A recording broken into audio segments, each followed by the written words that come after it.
Welcome back to We're Here and We Matter. Today, we have Sarah Watson joining us. Sarah, did you ever get really hurt when you were a kid, but now you look back at it like, yeah, that was definitely a bleed? There were many things. The first one that comes to mind is I was in the 3rd grade playing on the monkey bars, hanging out with my friend who did a complete flip. And I was like, I could do that too. And mid-flip fell flat on my nose and broke my nose. Terrified the whole playground. There was blood everywhere. One time I was climbing a tree because I was literally trying to save a cat, but I ended up falling and it was like, I'm sorry to say, but a bloodbath. Are we turning into a true crime podcast? I love it! Sarah, did you have any other big injuries growing up? When I was playing any type of sport, I dabbled in a little bit of volleyball, a little bit of softball, and had like some really bad ankle problems. And I probably should have been treated, but it was always just rice it up, rest, ice, compress, and elevate. Ugh, the amount of times I've heard this. You're fine. Just rest. Little bit of ice. You'll be fine. I always wonder what happens down the road when you're older, like Mom. My ankle issues definitely kept me away from doing things I probably could have done.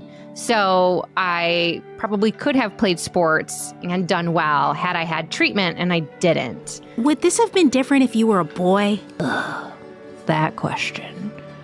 Yeah, good one. It would have been totally different.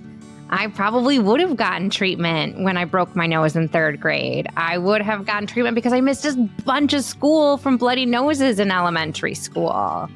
I would have gotten treatment for my ankles. I feel like I would have been taken seriously, and I wasn't because I was a girl.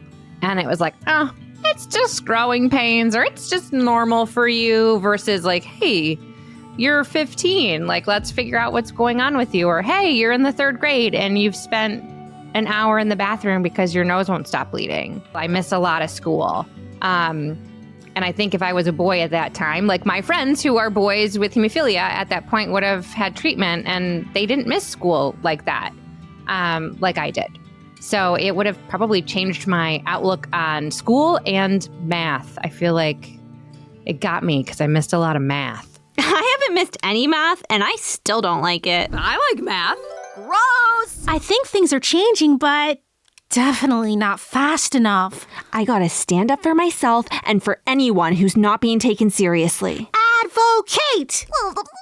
Oh, hey, I think there's a squirrel running around your room.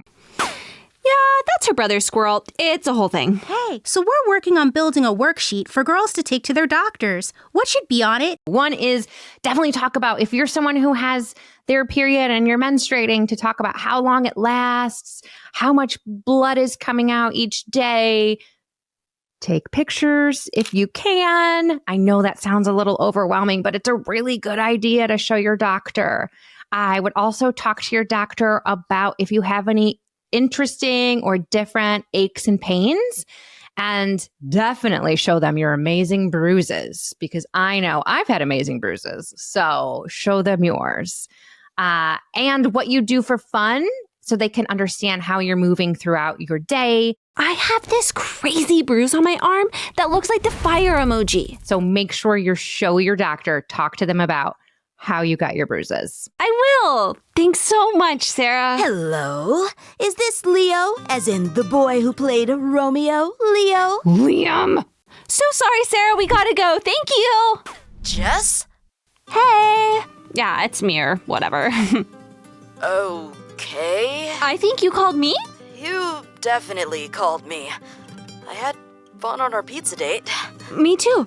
Maybe we can go mini golfing on the weekend. Can we come? You know what? I'll text you. What's with this family and always taking my phone? Hey, don't drag me into this. Rachel and Liam are just nosy. True. Hey!